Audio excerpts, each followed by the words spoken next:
As a psychiatrist, as a neuropathologist, for me God never existed. I never believed in God. I never believed in Bible. I never thought about God or Bible or divinity. In 1976, I was 20 when I was already a doctor working in Georgia.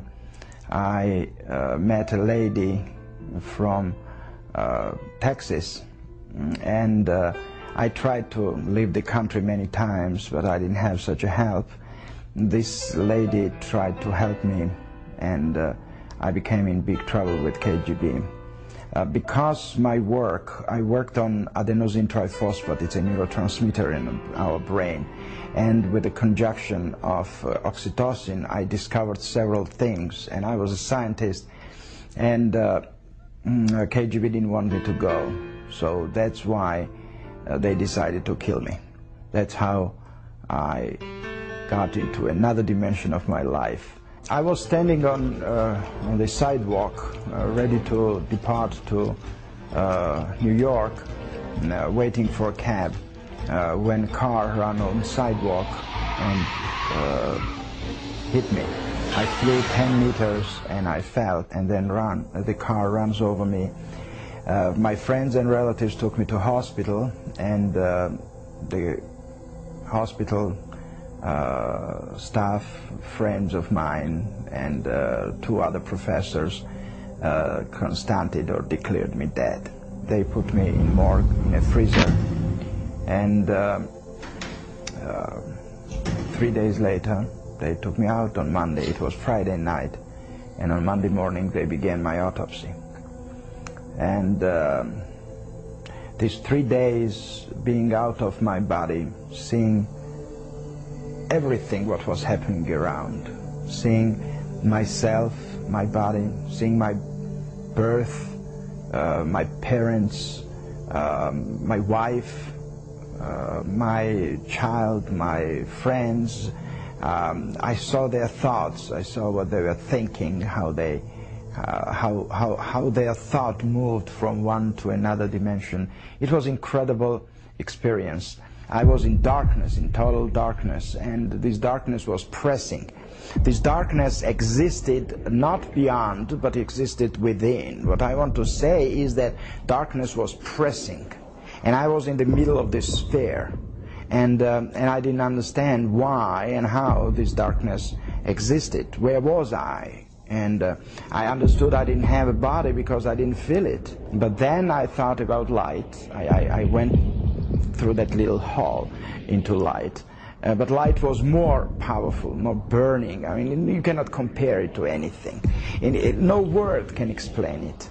And this light was so burning and going through flesh. But I didn't have a body. That was the most interesting part. And I was scared of that light. I thought, where is that hall to darkness, go to shade, to save myself from this light? What is that light? I don't know. I mean, it can be called light of God. It can be called light of life.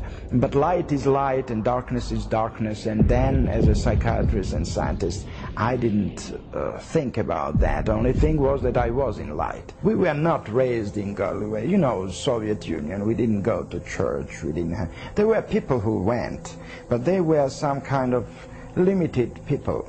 We thought. I mean, we thought they didn't know better, that there is no God. But during that 3 days being in morgue, in a freezer, changed all my life. To begin the autopsy, they began to cut my chest. That was the first incision. Then I opened eyes. So when I opened eyes and he saw the pupils were convulsing, I'm becoming smaller, to say simply. I'm becoming smaller, to say simply. He saw that it was reacting on light. It means it's life, and they put me back into hospital and began resuscitation. My lungs were collapsed for many time. I mean, long time. I was on a respirator for 90 days. I mean, it's not that it happened fast, but the life came back And what they discovered was that life was there during the autopsy, but it wasn't that all organs worked. I mean, it was hard work for 9 months being under the recovery.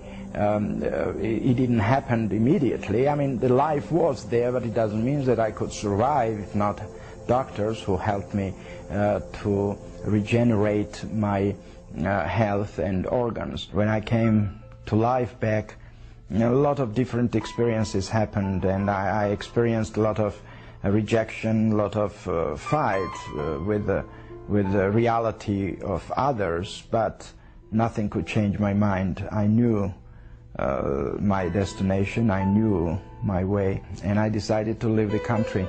And again, this lady from Longview, Texas, helped me to move to United States, and we came to Texas, and we continue to live in Texas still. Sometimes things are beyond our grasp, but I don't try to explain it all, because I know and I believe that God knows better, and I believe that I don't need to be explained. And why it was shown to me, and why it's me chosen to be, it wasn't questioned, and I don't care about that, honestly. I care that it was. I deeply believe in God of love, and God is love. And I believe that God created everything for betterness and for incredible future if we don't ruin it.